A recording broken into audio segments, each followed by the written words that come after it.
Okay, so we are making $1,000,000 spaghetti tonight.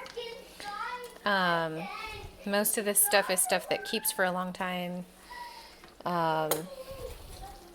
is not really pressured by time to get it all cooked. So you can put this on your grocery list and have this be one of the planned meals for the end of the week when your produce and other stuff has been used up already. So the only thing that expires quickly that you need for this recipe is ground beef. But I like to buy that and put it in the freezer, so that still keeps for a long time when you do it that way. So I've cooked the ground beef. I added sauce to it.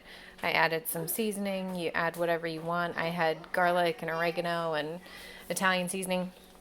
I still have coffee all over my stove from this morning. And while I was cooking that meat, I was boiling water to put the spaghetti in to cook it. And I put this pack of cream cheese on the stove just to be around the heat so it would soften. So I'm going to put that in my bowl. And I might have to set down the phone for just a second to be able to do that.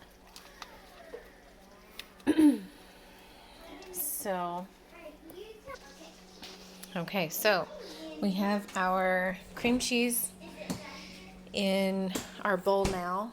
Here we go.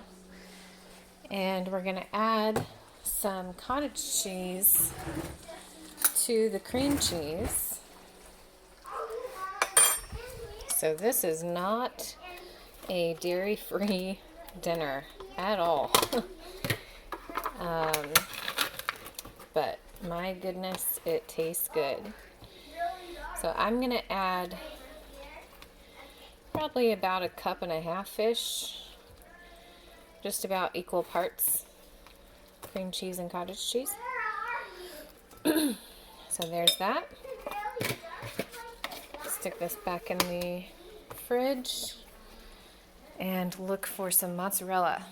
All right, so I thought I had mozzarella and I'm not seeing it in there, so I'm not going to worry about it. I'm going to add Parmesan and just keep a little bit here left to top everything with a little bit of Parmesan. I think I have even more of that in the fridge. So we're going to mix this together. I'm going to pause my camera while I do that so I can use 2 hands. But basically what's going to happen is once this pasta finishes cooking, I will drain it and put half of it in the bottom of a 9x13 pan. And I need to get my oven preheating so that we can melt all the cheese and get that nice and hot and bubbly in there too.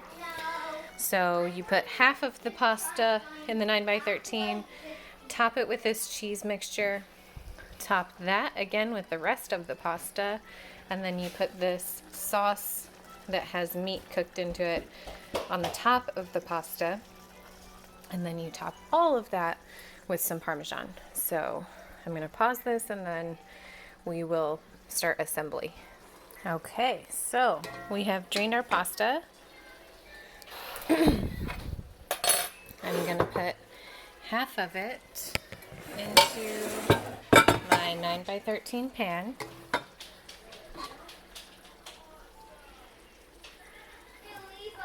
And just kind of spread it around. This recipe, you really can do any measurements you want. It's more based on how long you want this to last for your family or how many people you're trying to feed. It reheats super, super well, so I definitely recommend making more than you think your family will eat in a day because the leftovers are fantastic.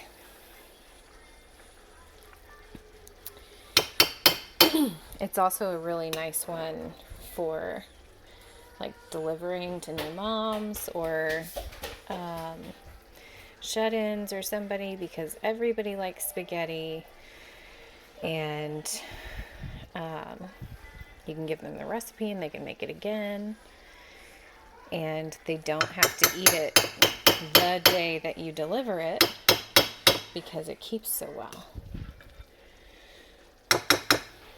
So it's sort of a similar taste to lasagna, but a whole lot easier and quicker.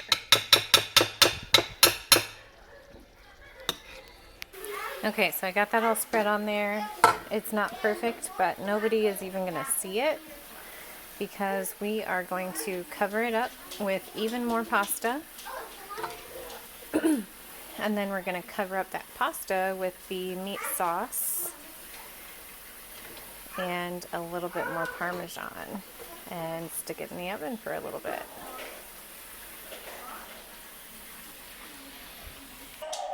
Okay, so here I have poured my pan of sauce on top of a casserole, and I want to make sure that it's pushed close to the edge so that my noodles don't dry out in the oven. So there's that. I'll top it with the rest of my Parmesan cheese that I have. And then this is going to go in the oven. Everything is cooked. Everything is safe to eat. But the cheese, the cottage cheese and the cream cheese are not hot. So it really only needs to be in there long enough to make sure that everything is hot. So I'm going to leave that in there for probably about 15 minutes. All right, so I just pulled it out of the oven. Got my cheese all nice and hot now. You could obviously add more cheese on top. Mozzarella is really good. I just was out, so I get this scooped out so you can see what it looks like inside. It's not going to stay layered because it's crazy spaghetti, but it's fantastic. So you can see that cheese in there. There we go. So that's what that looks like when you get it on a plate. I have yet to hear anyone say that they didn't like it. I think your whole family will like it. And if you tell them, those kids especially, that the white stuff is cheese, they will have no problem with that. So enjoy.